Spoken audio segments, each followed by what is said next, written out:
포트폴리오를 짜는 거는 펀드 매니저들이나 짜는 거고, 개인들은 그때 그 돈으로 뭘 하냐면 일을 안 하고도 1,000만 원, 2,000만 원, 3,000만 원의 자금 자체를 연봉으로 내가 일을 안 하고도 만들어낼 수가 있는 거거든요.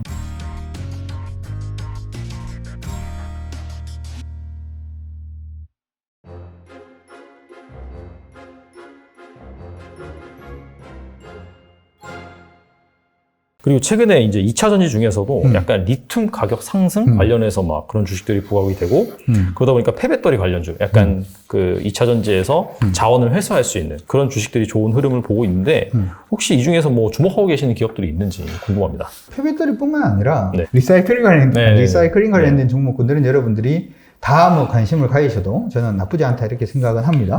왜냐하면 환경을 지키기 위해서는 일단은 리사이클링은 일단 기본이 됩니다. 그렇죠. 플라스틱도 마찬가지고요. 그 다음에 2차 전지도 역시 마찬가지겠죠. 그런데 특히나 2차 전지 같은 경우에는 아직까지 이제 우리가 전기차가 그다지 많이 보이지는 않고 있고, 실질적으로 미국 같은 경우에는 2차 전기 자동차의 침투율 자체가 아직 5%가 안 된다 이렇게 얘기를 하거든요. 맞아요. 네. 그런데도 불구하고 리튬이 지금 난립니다. 난리죠. 리튬이 난리고.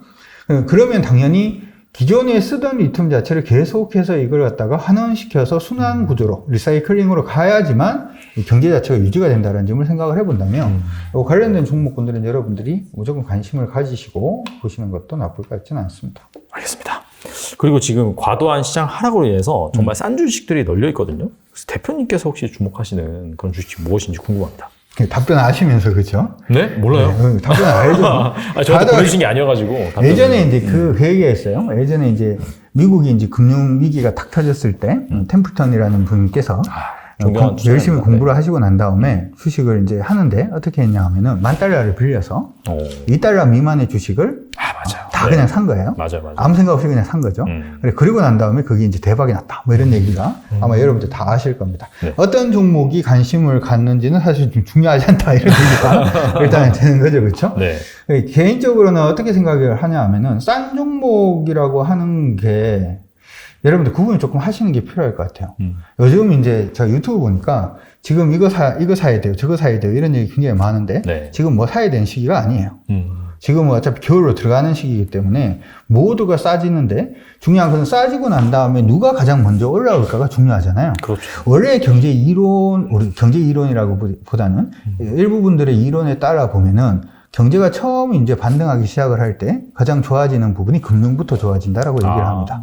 그러니까 은행이라든지 하는 부분이 자금 수급이 되면서 이쪽이 이제 대출을 해주기 시작을 하니까 다시 실적이 위로 올라오는 그러한 부분이 일단 만들어지게 되고, 두 번째가 뭐냐 하면은 IT라든지 뭐 하는 부분들이 이제 좋아진다. 이렇게 얘기를 해요. 왜냐하면 지금까지 TV라든지 하는 부분 싹 다 못 바꾸고 있다가 경기가 좀 좋아지니까 뭐 아니면은 기성복 관련된 종목이라든지 하는 부분이 올라온다라고 이제 시장에서는 얘기는 합니다만은, 실질적으로 그렇게 될지 안 될지, 다음에도 그렇게 될지 안 될지는 알아요, 몰라요? 모릅니다. 모르기 때문에 제가 생각하고 싶은 거는 이거예요. 제가 말씀드리고 싶은 거는, 아까도 이제 몇 종목 보여드렸는데 지금 시장 안에 저평가되어 있는 종목들 엄청 많거든요. 그냥 눈치껏 보면 다 저평가예요. 근데 저평가가 왜 생기는지를 우리가 생각을 한번 해볼 왜 저평가가 생기죠? 왜 주가가 빠질까요? 왜 주가가 빠지냐 하면은 유동성이 빠지니까 주가가 빠지는 거거든요. 유동성이 빠지니까 주가가 빠지는 거예요. 이 얘기 자체는 유동성이 안 들어오면은 계속해서 주가는 빠진 상태로 있는다, 이런 얘기가 되겠죠. 그렇죠. 계속 싼 상태로 있는다, 이런 얘기가 될 겁니다. 그래도 그 싼 상태로 계속 있으면 그건 계속 쌀까요, 안 쌀까요? 1년 지나도 그 가격, 2년 지나도 그 가격이면 그건 싸지 않은 거죠. 그러니까 여러분들이 차라리 생각을 하실 때는 싼 종목들이 굉장히, 실적 대비해서 싼 종목들이 굉장히 많긴 한데, 여덟 종목에 대한 공략이라든지 하는 부분을 생각을 하실 때는 지금은 저는 아니다, 이렇게 생각을 하고요. 싼 종목이 많은데 어느 종목에 관심이 있나요? 저는 다 관심이 있습니다. 네. 다 관심 종목으로 넣어놓고 네. 누가 먼저 튀는지만 지금 살펴보는 과정이다, 이렇게 생각하시면 좋을 것 같고, 여러분들 HTS 보면은 관심 종목을 몇 개까지 넣을 수 있나요? 200개, 막 150개 막 이렇게 넣을 수 있거든요. 네네. 왜 그렇게 넣을 수 있게 해놨을까요? 그건 뭐 HTS 만든 사람 마음. 그렇죠. 네. 이게 만든 사람 마음일 수도 있는데, 네. 관심 종목을 그렇게 잡아놓는 것 자체는 돈이 서는 게 아니에요.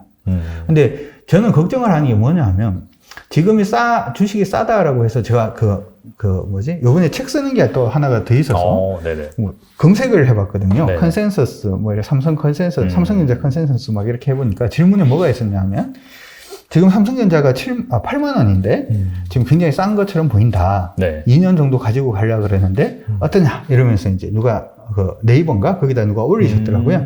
밑에 댓글을 보니까 지금 굉장히 싼 수준이고 2년 정도 있으면 이 정도 좀 넘을 수 있으니까. 네네. 그때 만약에 싸다라고 생각을 해서 그때 8만 원 사신 분들은 지금은 굉장히 좀 많이 힘들겠죠. 네. 우리가 아까 얘기를 했는 것처럼 힘든 과정은 우리는 좋아하지는 않습니다. 그렇죠. 그렇기 때문에 싸기 때문에 제가 무슨 종목에 관심을 가지고 있다면 여러분들이 그 종목을 또 보실 분들도 계실 것 같은데 그냥 전체적으로 관심을 가지시고 지금은 그냥 관심만 가지는 그러한 단계다. 이렇게 생각하시고 봐주시는 게 좋을 것 같습니다. 꼭 뭐하고 비슷하냐 하면 마음에 드는 여자분들이 생겼는데 네네. 남자친구가 있어요. 아. 그럼 언제 대시할 건가요?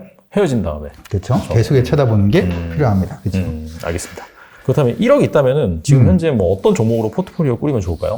저는 여러분들이 주식에 대한 제가 이제 경제학자는 아니니까 그렇죠. 네. 주식에 대한 사이클은 이렇게 가져가시는 게 최고 좋아요. 제가 이제 우리 템베거 책에도 그런 얘기를 한번 해놓긴 했는데 네. 투자의 사이클을 어떻게 가져가냐 하면 제일 처음에 이제 경기가 바닥을 잡고 이제 지금 상승기로 접어들잖아요. 이게 이제 회복기에서 상승기로 접어들기 시작을 할 때는 그땐 그냥 투자하셔도 돼요. 그땐 가치 투자를 해도 돈 벌고 성장주 투자를 해도 돈 벌고 트레이딩을 해도 무리는 것 같지만 좀 있으면 본전하고 좀 있으면 무조건 수익 나요. 아마 아시다시피. 그러다가 이제 쫙 그렇게 돈을 벌고 난 다음에 시장이 전체적으로 꺾이고 네. 경기가 꺾이기 시작하면 성장주도 부러지고 방어주도 부러지고 무조건 돈을 잃게 될 가능성이 굉장히 높아지게 되죠. 네. 그렇기 때문에 그때는 일단 현금 비중을 굉장히 높이고 있다가 주식이 일정 부분 하락을 하면 배당 수익률이 굉장히 높아지는 구간이 옵니다. 네네. 그럼 그때부터 시작을 해서 배당주를 예전에 수익 났던 걸로 뭘 하는 거냐면 그 포트폴리오를 짜는 게 아니라 포트폴리오를 짜는 거는 펀드 매니저들이나 짜는 거고 경제학자들이나 짜는 거고 네. 개인들은 그때 그 돈으로 뭘 하냐면 배당주에 그냥 들어가는 거예요. 아. 배당주 같은 경우에 지금 오늘자로 제가 대충 뽑아서 일단은 보다 보니까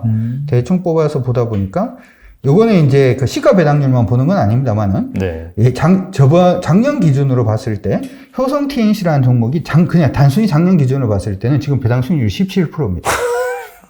효성 TNC는 아니에요. 배당주에서 17%는 아닌데 네. 한국금융지주가 지금 한 12% 정도 되고요. 그 다음에 동양생명이 한 12% 정도 뭐 이런 식으로 됩니다. 그러면 이들 종목 말고 배당주 관련돼 가지고 뭐 관심을 가질 수 있는 종목들이 있죠. 예전에 배당을 작년에 급격하게 많이 줘가지고 시가 배당 수익률이 높아진 종목은 내년에도 그렇게 줄지 안 줄지 알아요, 몰라요? 모르잖아요. 네, 그렇죠? 그러니까 작년에 급격하게 배당을 준 회사 말고 이전부터 배당을 좀 꾸준하게 고 수준으로 주던 회사들 안에서 보더라도 네. 뭐 대신증권, NH투자증권, 쌍용 CN이라든지 이런 종목들이 지금 10% 근처거든요, 대부분. 배당 수익률이. 그러면은 돈을 벌었다가 시장이 하락할 때는 그냥 배당주로 넣는 거예요. 아까 1억이 있다면 첫 번째는 저는 배당 한 10% 정도? 9%에 10% 정도 그냥 배당으로 그냥 담겠어요. 그러면은 우리가 보통 얘기할 때 경기 침체가 지나가고 난 다음에 경기가 다시 지금 돌아서잖아요. 돌아설 때는 배당에다 돈 넣어놨으니까 돈이 있어요, 없어요? 있죠. 없죠. 배당으로 넣는 건 없는 돈이에요. 아, 네. 계속 현금 흐름을 만들어낸 돈이니까 대신에 뭐가 나오죠? 한 1,000만 원 정도 나오겠다, 그렇죠? 1,000만 원 나오면은 1,000만 원 곱하기 5 하면 얼마죠? 5천만 원이에요, 네. 그렇죠? 5천만 원 가지고 또 가치주가 됐든 성장주가 됐든 트레이딩이 됐든 시작을 하는 겁니다. 근데 트레이딩을 하다가 5천만 원 가지고 만약에 20%가 마이너스가 났어요. 그럼 얼마가 마이너스 난 거죠? 1,000만 원 마이너스. 1,000만 원 마이너스 한 거죠. 그럼 매매를 스탑을 하는 거예요. 그럼 다음 연도에 얼마 나와요? 1,000만 원 나오잖아요. 그쵸. 예전에 있던 네네. 거요. 그렇기 때문에 마이너스가 있어요, 없어요? 없잖아요. 그러면서 시장이 올라갈 때는 최대한 수익을 내고 또 시장이 경기가 하락할 때는 뭐로? 그때 번 돈으로 배당으로 또 집어넣는 거예요. 그 사이클을 한 두세 사이클 정도를 타다 보면 내가 일을 안 하고도 1,000만 원, 2,000만 원, 3,000만 원의 자금 자체를 연봉으로 내가 일을 안 하고도 만들어낼 수가 있는 거거든요. 그러니까 개인 투자자들은 저는 뭘 해야 된다고 생각을 하냐면 지금 시장에 포트폴리오를 짜서 1억을 버니, 2억을 버니, 3억을 버니가 아니라 지금처럼 시장이 하락하는 구간에서는 종목을 사서 내 현금 흐름을 1,000만 원짜리를 만들든 1,500만 원짜리를 만들든 500만 원짜리를 만들든 최소한 한 달 월급 이상을 하나를 만들어놔야 그리고 그게 계속해서 쌓여져야 내가 나중에 노동력이 없어서 노동력이 골골대도 내가 아무 짓도 안 하고 네. 아무 짓도 못 하고 만약 산으로 들러 놀러만 다녀도 예전에 젊었을 때 연봉만큼만 나와준다라고 하면 행복해요, 안 행복해요? 무서울 게 없겠네요. 행복하죠, 그렇죠? 그렇기 때문에 자본주의에서는 제가 책에서도 예전에 얘기를 하고 여기 올 때도 얘기를 해드리고 싶은 게 네네. 유튜브나 이런 데 보면 전부 다 1억을 버니 10억을 버니 20억을 버니 20억 있잖아요. 까먹기 시작하면은 6개월 내에 까먹을 수 있어요. 자신이 있습니다. 저도 자신 있어요. 그러니까 돈의 일정 규모가 중요한 게 아니라 내한테 계속 들어오는 캐시플로우를 만드는 게 중요한 거거든요. 그렇기 때문에 네. 아마 1억이 있다면 어떤 종목으로 포트폴리오를 꾸리면 좋을까요? 라고 말씀을 하셨을 때 아마 정답은 자동차에 뭐 20%, 얼마에 10%, 뭐 이런 식이 아닐까 이렇게 생각이 드는데, 그렇죠, 네. 일반적으로 그렇게 생각을 하는데, 일반적으로 그렇게 생각을 하셔가지고는 주식의 책밖에서 벗어나지 못해요. 다람쥐 책밖에서. 네. 다른 책밖에서 벗어나지 못하는 거죠. 여기서 도토리 1개 먹고 2개 먹고 하는 거에서 벗어나지 못하는데, 벗어나면은 주변에 도토리가 굉장히 많거든요. 그 도토리 많은 거는 뭘로? 현금 흐름으로 만드는 게 지금 중요하고, 지금 만약에 저한테 1억이 있다면, 아까 얘기했던 배당주들, 시장이 여기서 뭐 그런 얘기를 하더라고요. 한 번 더 웨이브가 온다.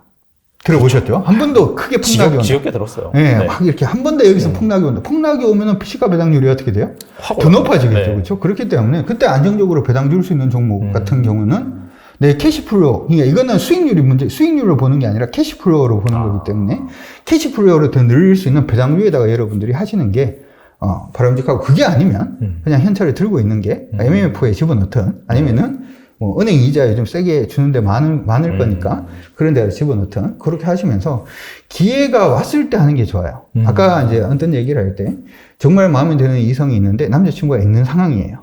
지금은 거기에다가 어떤 선물로 포트폴리오를 구성을 해볼래? 이렇게 물어보는 거하고 비슷하거든요. 남자친구가 있으면은 어떤 꽃다발 1억 가지고 꽃다발을 2천만 원치 주고 자동차를 뭐 사주고 그 다음에 만난 거를 몇 천만 원치 사줘봤자 네. 넘어올 가능성이 있다 없다? 없다. 있을 수도 있을 것도 같긴 한데, 그렇죠? 좀 뺏는 게 되니까 좀 많이 힘들 좀 많이 힘들 수 있어요. 차라리 남자친구하고 헤어지고 난 다음에 굉장히 슬플 때, 그쵸. 네. 굉장히 슬플 때 옆으로 쓱 가서 이제 쿨하게, 그렇죠? 그렇게 하는 게 가능성이 더 높지 않을까 이렇게 생각을 해본다면 지금 1억이 있다고 지금 당장 종목을 사는 건 저는 아니다 이렇게 생각을 합니다. 알겠습니다. 현실적인 조언 감사드리고 끝으로 이 투자자들한테 한 말씀만 부탁드립니다. 제가 주식 투자를 한 지는 한 25년, 한국경제TV에 출연을 하기 시작한 지가 2002년부터 시작을 했거든요. 되게 오래되셨네요. 네, 그래 지금 코로나가 지금 터져 있는 상태지만 예전에는 이제 오프라인 강연회 이런 게 굉장히 많았어요. 그 오프라인 강연회 가보면은 사람들이 직접 만나는 거니까 그쵸. 강의도 네. 하고 뭐 얘기도 하고 궁금한 것도 물어보면 답변도 드리고 했는데 2002년도 그러고 난 다음에 이게 시장이 한 사이클을 돌 때마다 옛날에 보이시던 분들이 안 보여요. 어디 가셨을까? 돈을 너무 많이 벌어가지고 이제 해외로 가셨을까? 어떻게 해야 되셨을까? 생각을 해보면 해외로는 거의 안 가셨을 것 같고 내가 주식을 왜 한다고? 이러면서 대부분은 그만두신 분들 많죠. 실질적으로 우리 시장 안에서 주식을 처음 시작하고 난 다음에 6개월 내에 주식을 그만두는 인구가 거의 90% 이상입니다. 그래서 주식 서적이라든지 하는 부분을 보면 대부분 초보책이 베스트셀러인 이유도 맞아요. 네, 대부분 그거거든요. 이제 한번 시작 뭐 이렇게 생각을 하는데 사실은 주식 투자에서 돈을 벌려고 할 때는 시장이 여러분들을 부를 때가 아니라 모든 사람들이 너는 왜 주식을 하려고 하니? 라고 할 때예요. 그게 시작이 바닥이거든요. 그렇죠. 맞아요. 그러니까 여러분들이 지금 그리고 하나 더 기억을 하실 게 이거는 제가 보여드리고 가고 싶은 생각이 갑자기 드는데 네. 여러분들 한 가지 진짜 기억을 하셔야 되는 건 뭐냐면 시장 안에서 돈 버는 게 지금 당장 돈이 있다고 주식을 사는 게 아니고 두 번째로 지금 침체가 일어났잖아요. 그러면서 아마 주식 투자하신 분들이 뭐 30%가 마이너스고 40%가 마이너스고 저번에 어떤 저희 TV 작가분이 그런 얘기를 하더라고요. 주식 요즘 어떻게 되셨어요? 라고 물어봤더니 계좌를 이러고 본대요. 이렇게. 그리고 빨리 끈다고 마음 상하니까. 그렇게 얘기를 하시는 분들도 계시고 아마 지금 주식 하시는 분들 중에서 아유, 뭐 내가 괜히 주식을 해가지고 뭐 이런 생각을 하시는 분들도 계시는데 기억을 하셔야 되는 건 뭐냐 하면 다 회복됩니다. 원래 다 회복돼요. 네. 지금 화면에 보시는 게 이게 IMF 때거든요. IMF 완전 장난 아니었네. 이게 IMF가 아니구나. 죄송합니다. 네. 네. IMF를 가봅시다. 차트를 최고로 길게 해서 우리가 IMF가 1997년도 맞나? 네, 아까 맞은 것 같아요. 아까 맞았네. 네. 이때가 IMF 때거든요. IMF 때 이제 난리가 났다, 이제 끝났다. 이때 이제 기억이 나는 게 뭐가 기억이 나냐면 기재부에서 우리나라가 빚더미에 앉아가지고 이 빚더미가 벗어나려고 그러면 2015년에 벗어날 수 있다라고 기사가 떴거든요. 전망을 이렇게. 예, 그런 얘기를 들으면은 주식을 해야 돼요, 안 해야 돼요? 2015년까지는 안 오르겠네 그런 생각 그렇죠. 들죠. 미친 거죠, 그렇죠? 실질적으로 그 시장이 1998년도 이때였던 거 기억이 나는데 이때 이제 투신사가 네. 한번 난리가 납니다. 개인들이 모여가지고 돈 내놓으라고 막 찾아가는 거예요. 그게 360포인트 정도였던 걸로 기억이 나는데 시장은 그러고 난 다음에 어디 갑니까? 회복하기 시작하면 회복합니다. 그렇죠? 다 회복합니다. 300포인트, 이게 300포인트에서 이까지 오르면 3배 오르는 거잖아요. 그렇죠. 그렇죠. 수익 날 가능성이 있어요, 없어요? 있죠. 있는데 중요한 건 뭐냐면 개인들이 시장 빠질 때 이때 포트폴리오 짜고 이때 매매하고 겨울에 콩 심고 팥 심고 뭐 가다가 보니까 콩은 콩대로 안 되고 팥은 팥대로 안 되고 동상은 동상대로 걸리고 내가 무슨 농사를 짓는다고 이거 똑같은 거죠. 그러니까 요 바닥 부분에서는 여러분들이 현금을 가지고 있는 게 좋고 이게 어차피 회복되는 거기 때문에 시장이 턴할 때 들어가 있는 게 그 자리에 있는 게 굉장히 중요하고 요때가 지금 보면 시장에서 얘기 많이 하는 부분이죠. 이때 아마 리만 때일 겁니다. 네, 리만 사태 일어났을 때도 시장이 막 800포인트 언저리까지 빠지니까 그때 미네르바인가요? 누가 나오셔가지고 맞아요. 이제 네. 우리나라 끝났다, 뭐 IMF 온다, 뭐부터 시작을 해서 오든 말든 중요한 건 뭐냐 하면 회복합니다. 오든 말든 회복합니다. 그래서 중요한 거는 회복할 때 그 자리에 있어야 됩니다. 지금 보면 이때도 IMF가 아니라 이때 리만 때문에 난리 났지만 회복하잖아요. 그렇죠. 이때 빠질 때는 지금 보니까 2000포인트에서 거의 뭐 반토막 이상 나니까 네. 굉장히 공포스럽죠. 지금도 아직 우리 시장이 완전히 반토막은 아니잖아요. 이전 상승 30몇% 대비해서. 정도 그렇죠. 지금 보면은 이것도 다 회복하거든요. 그러니까 기억을 하셔야 되는 거는 이것도 마찬가지예요. 여기서도 이게 지금 코로나 터지고 그래서 막 시장이 난리가 났어요. 끝났어요. 그랬는데 뭐 해요? 시장은 어떻게 한다? 회복합니다. 중요한 건 뭐냐면은 여러분들 기억을 하셔야 되는 거는 빠지고 있는 구간에서 이걸 갖다가 막 촘촘하게 뭔가를 보려고 하는 게 중요한 게 아니고 중요한 건 뭐냐면 시장이 경제가 돌 때, 시장이 돌 때 내가 뭘 가지고 돈을 가지고 주식을 사려고 그러면 돈이 있어야 되니까 그 자리에 있어야 된다. 지금 당장 뭐 FOMC에서 지금 금리를 더 세게 올려서 이제 세계 경기가 침체로 가고 안 가고는 중요하지 않아요. 그때 내 탄화를 네. 겨울이 오는데 밖에 나 콩 심고 팥 심고 이거 하지 마시고 시장이 턴할 때 뭐가 있어야 된다? 돈이 있으면 어차피 지금 마이너스 30% 40% 다 뭐 할 수 있다? 다 회복할 수 있다. 그때까지 뭐 하는 게 중요하다? 사고 싶어도 좀 참고 그런 부분이 중요하다라고 하는 부분을 반드시 말씀을 좀 드리고 싶고 요번에 경기가 굉장히 안 좋은데 우리 지금 달란트 투자에서 모르겠어요. 댓글로 또 막 이렇게 또 이렇게 하시는 분들도 계실 거라고 생각을 합니다만은 그분들도 네. 다음 시장이 확 올랐을 때 네. 같이 할 수 있었으면 좋겠어요. 네. 제가 굉장히 안타까운 게 시장이 한 파동이 돌면서 예전에 막 해서 막 친하게 하시던 분들이 한번 꼬꾸라지고 난 다음에 없어지세요. 다시 올라와서 고점에 또 사람들이 몰렸다가 시장이 확 밀릴 때 또 없어지세요. 이게 아니라 이게 아까 얘기를 할 때 배당까지 가는 게 한 사이클, 두 사이클, 세 사이클만 제대로 타도 시장에서 제대로 된 현금 흐름을 만들어낼 수 있다라고 얘기를 했잖아요. 네. 이 방송을 보시고 아니면 계속해서 구독과 좋아요를 해주시면서 보시면서 자본주의 사회에서 우리가 경제학자가 아니고 단순히 주식을 통해서 부를 어떤 식으로 만들어 가야 되는지에 대해서 다시 한 번 더 고민을 해보시는 그런 시간이 되셨으면 좋을 것 같습니다. 네. 뭐 사실 댓글 얘기를 하셨는데 지금 뭐 누가 나와도 좋은 댓글은 안 달려요. 그게 이제 투자 그런 시장의 심리라고 이제 보시면 될 것 같고 그래서 제가 이제 추가적으로 말씀드리고 싶은 건 뭐냐면은 그렇게 막 부정적으로 하시는 분들이 많아지면 많아진다는 것 자체가 그만큼 또 바닥에 가까웠다는 그런 의미가 되기도 하거든요. 물론 지금이 바닥이라는 얘기는 아닙니다. 그래서 그런 부분들을 좀 휴먼 인덱스 관점에서 좀 보시는 것도 추천드리고 그렇다면 이제 언제 반등하는지 어떻게 아느냐 그 부분은 앞서서 이제 대략적으로 말씀해 주셨어요. 일단 금리가 2번 정도 인하되는 그런 시점, 뭐 언저리다. 그거 아니면은 제가 다음번에 나오는 책이 기술 분석 책이거든요. 네네. 나오게 하려고 열심히 쓰고는 있는데 그 책 하여튼 시장이 반등하기 전에는 나올 거니까 알겠습니다. 네, 그렇게 보셔도 좋을 것 같습니다. 아무튼 그 다음에 더 구체적으로 말씀을 해주신다고 하셨기 때문에 그걸 참고로 하셔서 결정을 하시면 좋을 것 같습니다. 지금까지 강준혁 대표님 나와주셔서 감사합니다. 네, 고맙습니다.